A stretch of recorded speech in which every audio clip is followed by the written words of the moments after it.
Hello दोस्तों, स्वागत है आपका आपके अपने channel learn Hindi easy way with me पर। तो दोस्तों, आज की इस वीडियो में हम लोग अभी काव्य शास्त्र में ही जो पॉइंट होता है रसावयव यानी रस के अवयव, पूरी चीज को जो पूरी इंपॉर्टेंट चीज है सभी को मैं आप लोगों के समक्ष एक जगह कलेक्ट करके दे रही हूँ। बहुत ही प्यार से इत्मीनान से इसको पढ़िए, वीडियो को देखिए और अपनी जो तैयारी है उसमें एक मील का पत्थर ठोकते जाइए। कहते हैं कि तैयारी इतनी खामोशी से करिए कि सफलता शोर मचा दे, तो हमें भी कुछ वैसा ही करना है। विश्वास रखिए मुझ पर, मैं ऐसे नहीं बोल रही हूँ। मैं भी वेल क्वालिफाइड हूँ, 2 बार नेट हूँ और मैंने 6 सरकारी नौकरी पाई है। और मैं आपके सामने अभी मैं पीजीटी प्रवक्ता के पोस्ट पर कार्यरत हूँ और मैं कुछ ही दिनों में आपसे लाइव आकर सामने मिलूंगी और अपने सारे रिजल्ट को आपको दिखाऊंगी ताकि आप मोटिवेट हो सकें कि मैंने कैसे इस दौर में भी 6 सरकारी नौकरियां पाई, क्या मेरी स्ट्रेटेजी थी। तो आप बिल्कुल मुझ पे भरोसा रखिए, मैं बिल्कुल आपको प्रूफ के साथ दिखाऊंगी मैंने कौन सी नौकरी कहाँ पाई और कैसे कैसे 6 सरकारी नौकरियों मैंने क्वालिफाई किया है। तो ध्यान दीजिए, भरोसा रखिए और पढ़ते रहिए।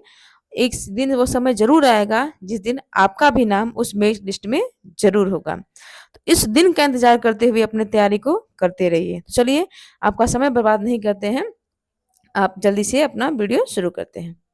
चलिए, रसावयव यानी रस के अवयव। रस के कितने अवयव होते हैं? तो 4 होते हैं। कौन कौन से? स्थायी भाव, विभाव, अनुभाव और संचारी भाव। ये 4 होते हैं। तो पहला क्वेश्चन तो यहीं से हो गया कि रस के कितने अवयव होते हैं? तो रस के 4 अवयव होते हैं। कौन कौन से? स्थायी भाव, विभाव, अनुभाव और संचारी भाव। अब देखते हैं हम लोग स्थायी भाव क्या होते हैं। ठीक, तो जो रस का मूल भाव होता है उसको हम क्या बोलते हैं? स्थायी भाव। और ये चित्त का स्थिर मनोविकार होता है, क्योंकि ये हमारे हर व्यक्ति के शरीर में ये स्थिर होते हैं, बिल्कुल स्थिर रहते हैं और सहृदय के मन में सदैव विद्यमान होते हैं। ये स्थायी भाव इसी तो ये स्थायी हैं क्योंकि ये कभी भी हमारे मन से कहीं जाते नहीं हैं, बल्कि हमारे हृदय में, हमारे मन में सदैव विद्यमान रहते हैं। हम आगे देखते हैं स्थायी भावों की संख्या कितनी है। अब देखिए, इंपॉर्टेंट क्वेश्चन यहाँ से बनेगा कि स्थायी भाव की संख्या भरत मुनि ने 8 मानी है। वो कौन कौन सी मानी है? देखिए, रति, ठीक, हास, रति मतलब क्या? रति जो है स्थायी भाव किस रस का? श्रृंगार रस का। हास जो ब्लैक ब्लैक लिखा है वही स्थायी भाव है और जो आगे कोष्टक में लिखा है वो क्या है? रस है। तो देखिए फिर है हास यानी हास्य रस का स्थायी भाव है। क्रोध रौद्र रस का है। शोक करुण रस का है। उत्साह वीर रस का है। विस्मय अद्भुत रस का है। जुगुप्सा विभत्स रस का है। भय भयानक रस का है। अब उसके अलावा देखते रहिए, इनके अलावा आचार्य उद्भट ने, ध्यान दीजिएगा किसने? अगर भरत मुनि के अनुसार पूछेगा तो 8 है। अभी ये इंपॉर्टेंट ध्यान रखिएगा। और इसके अलावा जो है उद्भट ने शांत यानी निर्वेद, जो कि निर्वेद और श्रम जो कि शांत रस के स्थायी भाव हैं, इनको दिया। और रुयट ने क्या किया? उद्भट ने जो है 9वां रस दे दिया, कौन सा? शांत, जिसमें स्थायी भाव जोड़ दिया निर्वेद एंड श्रम। और अगला रुद्रट ने क्या किया? स्नेह यानी प्रियन रस का ये स्थायी भाव दिया। और आचार्य विश्वनाथ ने वत्सलता यानी वात्सल्य रस तथा आचार्य रूप गोस्वामी ने ईश्वर विषयक रति यानी भक्ति रस की संकल्पना दी है। अब यहाँ से इंपॉर्टेंट चीज कौन सा आपको याद रखना है? पहली बात, स्थायी रस के अवयव कितने होते हैं? तो कितने होते हैं? 4। कौन कौन से हैं? स्थायी भाव, विभाव, अनुभाव और संचारी भाव। अब रस जो स्थायी भाव होते हैं वो होते क्या हैं? वो रस का मूल भाव होते हैं और चित्त का स्थिर मनोविकार होते हैं। वो हमारे हृदय में सदैव विराजमान होते हैं। और उनकी संख्या कितनी है? तो इनके विषय में भी अलग अलग मतभेद हैं। यदि आचार्य भरत मुनि के अनुसार पूछेगा तो कितनी है? 8। वो कौन कौन सी देख लीजिए आपने, रति, हास, क्रोध, शोक, उत्साह, विस्मय, जुगुप्सा, भय। और ये जो ब्लैक से लिखा हुआ है वो है हमारा स्थायी भाव और जो छोटे कोष्ठ में लिखा हुआ है वो क्या है? हमारा रस है।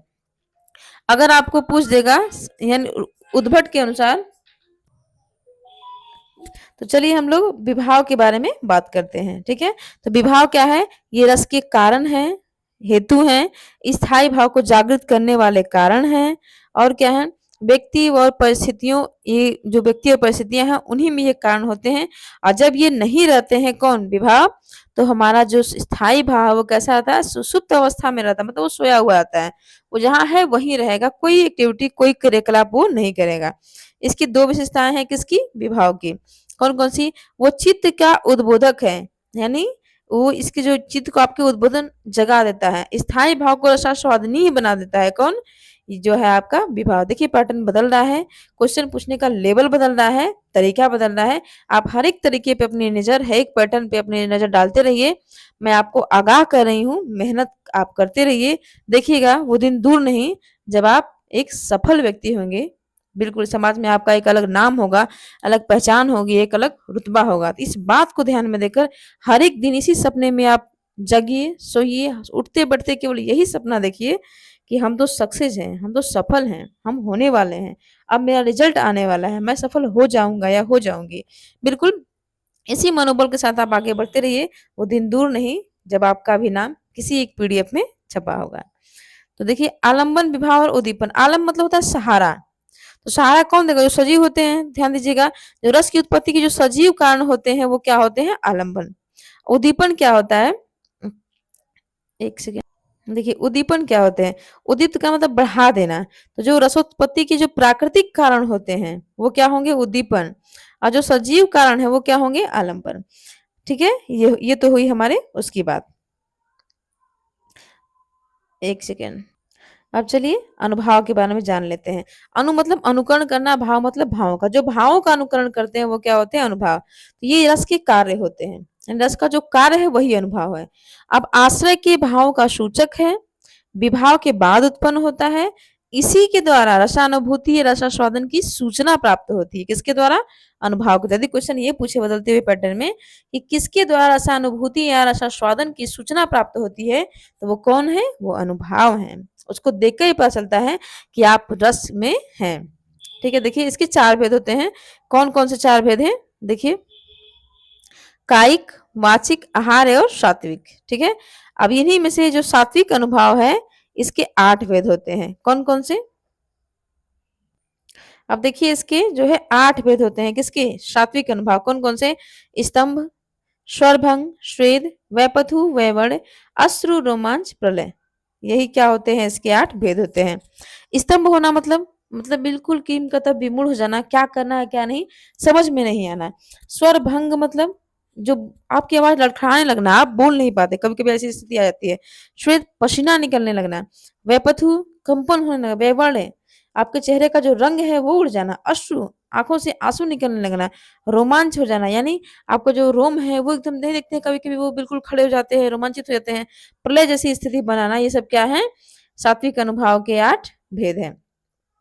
ठीक, तो इन बातों को बिल्कुल आप ध्यान देते रहिए, यहाँ से क्वेश्चन बनते रहते हैं। अब है हमारा संचारी भाव। जो संचरित होते हैं वो क्या है? ये जो रस के सहकारी कारण होते हैं। देखिए पहला पॉइंट कितना इंपॉर्टेंट है। अगर आपसे क्वेश्चन ये पूछे कि रस के कार्य कौन होते हैं, तो वो तो होते हैं अनुभाव। ठीक है, और रस के कारण कौन होते हैं, तो वो होता है विभाव। अगर रस के सहकारी कारण कौन होते हैं, तो वो कौन होते हैं? संचारी भाव। मतलब वो सात सात सहकारी कारण होते हैं। और ये क्या?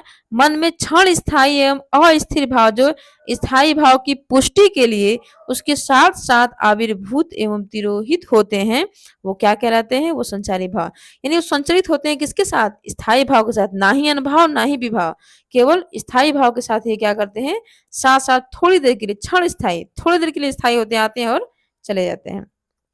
ये संचरणशील एवं चंचल मनोवृत्तियों का द्योतक होते हैं। अब इसको भी क्वेश्चन बना के पूछा जा सकता है कि रस की ऐसा कौन सा अवयव है जो संचरणशील एवं चंचल मनोवृत्तियों का द्योतक होता है, तो वो कौन होता है? संचारी भाव। इनकी संख्या कितनी है? कई बार एग्जाम पूछा जा चुका है, तो 33 है। और आचार्य शुक्ल के अनुसार क्या है? शुक्ल के अनुसार जो है कैसे कैसे इनको 4 भागों में बांट दिया है। किसने? आचार्य रामचंद्र शुक्ल ने। और ध्यान दीजिएगा, आचार्य रामचंद्र शुक्ल ने एक स्थायी भाव चकपकाहट। ठीक है, 1 मिनट रुक जाइए। कौन सा? चकपकाहट। चकपकाहट, चकपकाहट को किसने माना है? आचार्य रामचंद्र शुक्ल ने माना है 35वां। किस नंबर का? 35वां। तो 34वां कौन सा होगा? तो 34वां किसने माना है? वो माना है देव ने। किसको माना है? तो छल को माना है। किसको? छल को। ये बात छल, ये ल है, छल को माना है देव, आचार्य देव ने। तो ध्यान दीजिएगा, अब टोटल इसकी संख्या कितनी हो गई 35, लेकिन किसकी किसके अनुसार। ऐसे क्वेश्चन में अगर 33 है तो आप 33 ही लगाएंगे। अगर पूछा 34वां किसने माना है तो देव ने माना है। किसको माना है, छल को माना है। और 35वां किसने माना है, आचार्य शुक्ल ने। किसको माना है, तो चकपकाहट को माना है। ये बात आपको ध्यान रखनी है। चलिए, आचार्य शुक्ल के अनुसार इसके 4 वर्ग हैं। वो 4 वर्ग कौन कौन से हैं, चलिए हम लोग देखते हैं। तो सुखात्मक होते हैं स्थायी भाव, दुखात्मक, उभयात्मक और उदासीन होते हैं। देखिए पैटर्न बदल रहा है, बिल्कुल नई चीज है। आप सब पे ध्यान रखिए, बारीकी से बिल्कुल ध्यान रखिए। आचार्य शुक्ल को तो बिल्कुल भूलना ही नहीं है। इनका जो इतिहास ग्रंथ है वो तो मील का पत्थर ही है, उसको तो बिल्कुल हमेशा हमेशा हमेशा पढ़ते रहना है। जितनी बार पढ़िए आप उतनी बार नई चीजें निकल कर आती रहती हैं। तो चलिए, आचार्य शुक्ल के अनुसार जो स्थायी भाव, संचारी भाव हैं, इनके कितने वर्ग हैं, 4 वर्ग हैं। कौन कौन से, सुखात्मक, दुखात्मक, उभयात्मक और उदासीन। देखिए कुछ थोड़ा इंपॉर्टेंट बातें, कुछ हो सकता है नई हो या फिर आपसी में से बहुत सारे लोग जानते भी हों। देखिए जो अलंकार संप्रदाय है उसमें किसको क्या क्या कहा गया है। रस को जो तत्व है उसको रसवद अलंकार कहा गया है। जो भाव है उसको प्रेयस्वद अलंकार कहा गया है। जो रसाभास है, भावाभास है, उसको ओजस्वी अलंकार कहा गया है। जो भाव शांति है उसको समाहित अलंकार कहा गया है। ये एक विशेषण उसको दिया गया है, एक नाम विशेष उसको दिया गया है। ये आप बिल्कुल ध्यान में रखिए, हो सकता है यहाँ से क्वेश्चन बन जाए। बिल्कुल नया है, बिल्कुल अलग है। रस को जो है, ये जो काव्य के तत्व है रस को, तो कौन से किस विशेषण से बताया गया है इसको, रसवद अलंकार। भाव को क्या कहा गया है, प्रेषवद अलंकार। ठीक है, रसाभास को ओजस्वर अलंकार और भाव शांति को समाहित अलंकार। बिल्कुल ध्यान में रखिए। अब देखिए काव्य की कितनी रीतियां होती हैं, 3। कौन सी, वैदर्भी रीति, गौड़ी रीति और पांचाली रीति। ये 3 क्या है, काव्य की रीति है। अब काव्य की रीति और काव्य के गुणों में क्या संबंध है, इसको ध्यान रखिएगा। हो सकता है यहाँ से क्वेश्चन बन जाए। बिल्कुल नया है, बिल्कुल अलग पैटर्न है, बिल्कुल आप ध्यान में रखिए।